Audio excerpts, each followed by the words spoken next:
Bismillahirrahmanirrahim. Assalamualaikum warahmatullahi wabarakatuh. Pada video kali ini kita akan membahas salah satu tokoh orientalis terkemuka atau digelari juga sebagai Bapak Orientalis, yakni Ignaz Goldziher. Sebelum kita masuk kepada pembahasannya, ada beberapa topik terkait yang perlu kita ketahui.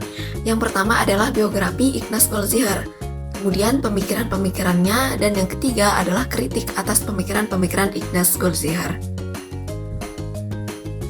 Masuk pada biografinya, Ignaz Goldziher atau yang bernama asli Ishak Yehuda Goldziher lahir di Hongaria 22 Juni 1850. Nah, Ignaz ini berasal dari keluarga yang sangat kental beragama Yahudi dan termasuk dalam keluarga terpandang. Sejak belia, Ignaz dikenal sebagai anak yang sangat cerdas dan luar biasa, di mana ia ini telah mampu menguasai berbagai bahasa. Bahkan pada usianya yang ke-5 tahun, ia sudah mampu membaca kitab Bible yang berbahasa Ibrani dan beberapa kitab-kitab kuno lainnya. Pada usianya yang ke-12 tahun, Ignaz telah mampu untuk membuat suatu studi atau membuat sebuah karya yang berjudul The Origins and Classification of the Hebrew Prayer. Sehingga tidak heran ketika usianya baru beranjak ke-15 tahun, Ignaz telah mampu masuk ke salah satu perguruan tinggi di Hongaria, yakni Universitas Budapest, dan dilanjutkan ke Universitas Leipzig, Jerman.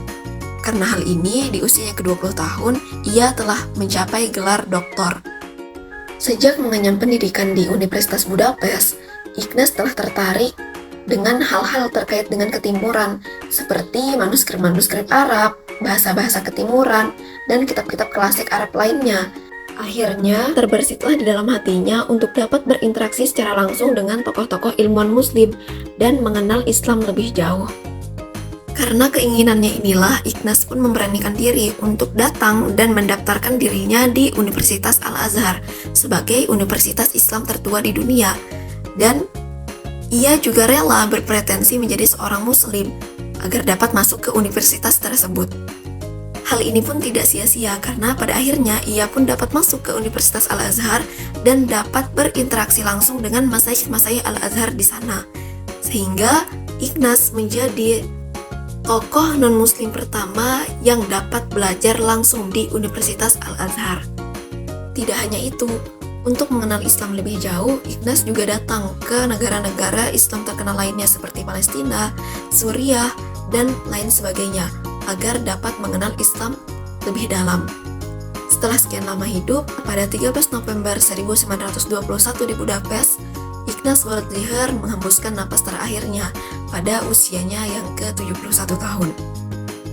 Masuk kepada karya-karyanya sebagai tokoh orientalis terkemuka, ia banyak menghasilkan karya-karya keislaman dalam berbagai bidang, baik itu fikih, akidah, tafsir, hadis, sastra, dan lain sebagainya. Sehingga Ignaz menjadi inspirasi dan karya-karyanya menjadi rujukan utama bagi orientalis-orientalis yang lain.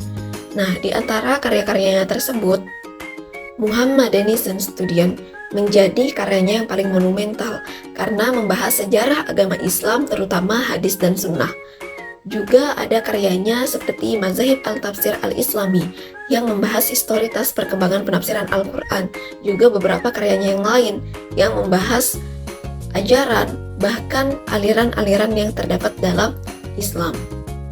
Dilihat dari banyaknya karya-karya keislaman yang mampu ia hasilkan, tentu saja pemikiran Ignaz ini sangat banyak. Di antara pemikiran-pemikirannya tersebut adalah Islam lahir di Madinah. Menurut Ignaz, Islam itu tidaklah lahir di Mekah, tetapi lahir di Madinah. Karena menurut Ignaz, Islam di Mekah tidak cukup mendefinisikan Islam, dan tidak banyak juga progresif yang didapati Nabi ketika Islam didakwahkan di Mekah. Berbanding terbalik dengan Islam di Madinah, di mana Islam di Madinah ini mengalami perkembangan yang sangat pesat.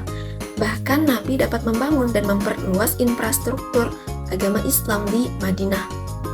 Jadi menurut Ignaz, Islam tidaklah lahir di Mekah, tetapi lahir di Madinah. Walaupun demikian, seperti yang kita ketahui, bahwa Rasulullah SAW diangkat menjadi Nabi itu adalah ketika di Mekah.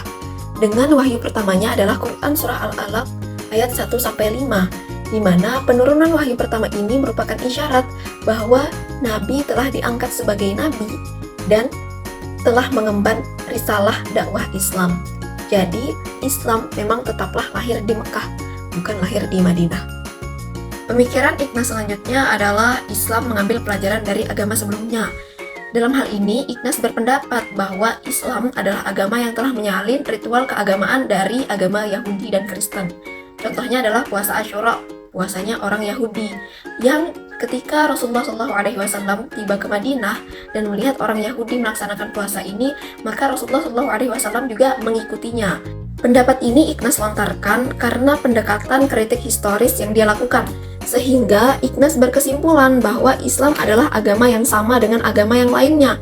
Namun karena Islam datang belakangan, maka Ikhnas menyebut bahwa Islam adalah agama plagiasi atau agama penyalin.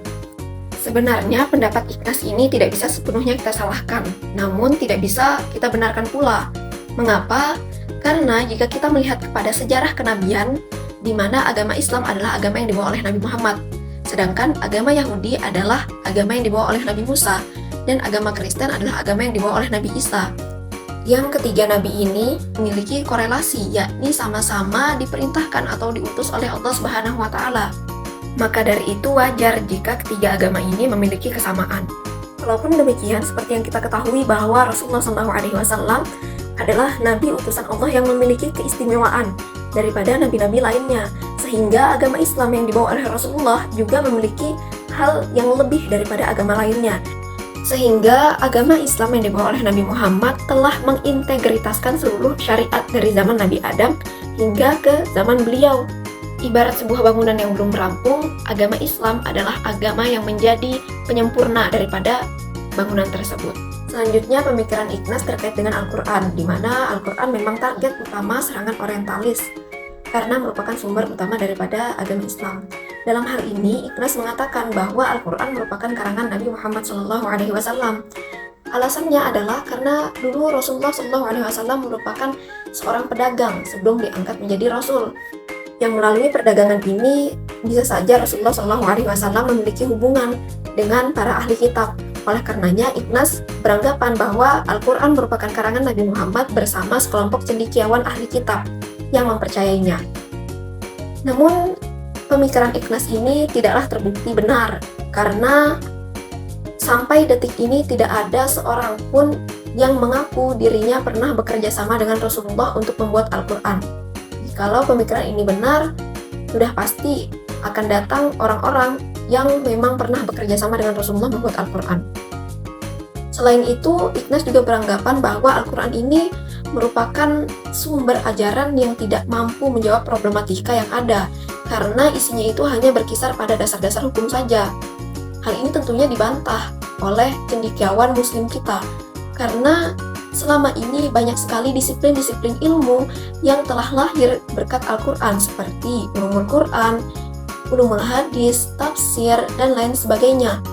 Yang dari disiplin-disiplin ilmu tersebut, akhirnya Al-Quran mampu dijabarkan dan isinya dapat diuraikan sehingga dapat menjawab problematika atau persoalan yang terjadi di masa dulu, sekarang, maupun seterusnya.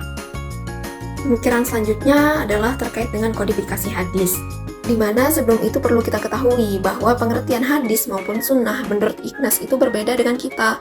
Menurut Ikhnas, hadis adalah berita yang berlaku dalam kelompok tertentu, mengandung hal-hal kefanian dan diikuti catatan sejarah keagamaan. Sedangkan sunnah itu adalah tradisi atau kebiasaan orang-orang Arab. Yang baik hadis maupun sunnah menurut Ikhnas itu sama-sama disandarkan kepada Rasulullah SAW. Dalam pendapatnya terkait dengan kodifikasi hadis, Ikhnas menyebutkan bahwa hadis itu tidaklah benar dari Rasulullah SAW, walaupun secara zahirnya dan secara orang-orang ketahui bahwa hadis itu merupakan hal-hal yang bersumber dari Rasulullah, yang disandarkan kepada Rasulullah. Tapi menurut Ikhnas, tidak semuanya benar, karena kodifikasi yang dilakukan itu sangatlah jauh jaraknya dari masa hidup Rasulullah, di mana kodifikasi hadis itu dilakukan pada 2 abad setelah Rasulullah wafat. Jauhnya jarak kodifikasi hadis ini tentunya membuat peluang bagi kalangan-kalangan atau tokoh-tokoh tertentu untuk membuat hadis dan memperkuat aliran mereka. Jadi mereka sengaja menyandarkan hadis sebagai hal-hal yang berasal dari Rasulullah untuk memperkuat aliran mereka. Otomatis dalam hal ini Ikhnas berpendapat bahwa hadis itu palsu, dan pemalsu hadis itu adalah tokoh-tokoh tertentu, yang dalam hal ini Ikhnas menuduh para sahabat maupun tabi'in sebagai tokoh pemalsu hadis. Pendapat ini tentu saja dibantah oleh cendekiawan kita, di mana kodifikasi hadis yang dilakukan 2 abad setelah Rasulullah wafat itu merupakan kodifikasi yang dilakukan di masa Bani Umayyah oleh Umar bin Abdul Aziz. Sedangkan kodifikasi hadis secara tidak resmi sebenarnya sudah dilakukan sejak Rasulullah SAW hidup, di mana terdapat 40 orang sahabat yang siap siaga untuk menulis wahyu dan hadis dari Rasulullah SAW. Selain itu, baik penulis wahyu Al-Quran juga hadis berbeda. Penulisan hadis itu dilakukan hanya oleh sahabat yang dipercaya oleh Rasulullah, bukan mereka yang punya hafalan Al-Quran, agar baik hadis maupun Al-Quran itu tidak tergabung. Jadi, walaupun terdapat istilah masyarakat Arab jahiliyah pada masa itu, namun mereka ini bukanlah jahiliyah dalam bidang kesastraan. Mereka hanya jahiliyah dalam masalah akidah, tetapi dalam masalah kesastraan, bahkan tradisi tulis-menulis itu mereka sangat mengerti dan sangat tahu. Penulisan hadis juga ada yang dilakukan secara pribadi, maupun ada juga yang dilakukan dengan cara menghafal. Selanjutnya, pemikiran Ikhnas dalam kritik hadis, di mana sebenarnya Ikhnas ini mengakui adanya kritik hadis dan bahkan ia setuju. Namun yang ia permasalahkan adalah ulama yang hanya lebih menekankan kepada kritik sanad, tidak menekankan pada kritik matan, sehingga susunan bahasa dalam hadis itu tergantung pada perawinya. Jadi, hal ini tentunya mempengaruhi kepada keotentisitasan hadis. Salah satu ulama terkemuka hadis, maupun perawi dan juga mukharij hadis yang dianggap Ikhnas sebagai orang yang mengabaikan sebuah matan hadis itu adalah Imam Bukhari, di mana Ikhnas ini pernah melakukan analisis terhadap kitab Sahih Bukhari, dan ia menemukan ada salah satu hadis dalam kitab tersebut yang dianggap oleh Ikhnas sebagai hadis palsu, buatan ulama Az-Zuhri. Terkait dengan hal ini, sebenarnya ulama kita bukan tidak melakukan kritik matan, tetapi hanya pemahaman Ikhnas atau kritik matan yang dimaksud Ikhnas itu berbeda dengan kritik matan yang dilakukan ulama kita, di mana menurut Ikhnas, kritik matan itu adalah segala hal yang mencakup aspek politik, sains, dan lain-lain. Sedangkan kritik matan yang dilakukan ulama kita itu adalah membandingkan pendapat ulama satu dengan yang lainnya. Dan mungkin juga ada kekurangan informasi yang dimiliki oleh Ikhnas, di mana dalam sebuah hadis itu ada namanya periwayatan bil lafzi dan periwayatan bil makna. Jadi apabila sahabat tidak ingat lafaz jelasnya, namun ingat dengan makna yang terkandung di dalamnya, maka hal tersebut tidaklah menjadi permasalahan. Rasulullah SAW juga tidak pernah menganggap hal ini sebagai sebuah hal yang serius, karena hadis itu bukanlah Al-Quran yang tidak boleh berubah susunannya maupun bahasanya. Jadi apabila ada beberapa kalimat atau beberapa lafaz yang berbeda dalam sebuah hadis, namun makna yang terkandungnya itu masih sama, jelas, dan tidak ada sedikit pun yang berubah, maka hal tersebut tidak menjadi masalah besar. Mungkin hanya ini yang dapat saya sampaikan. Kurang dan lebihnya mohon maaf. Wassalamualaikum warahmatullahi wabarakatuh.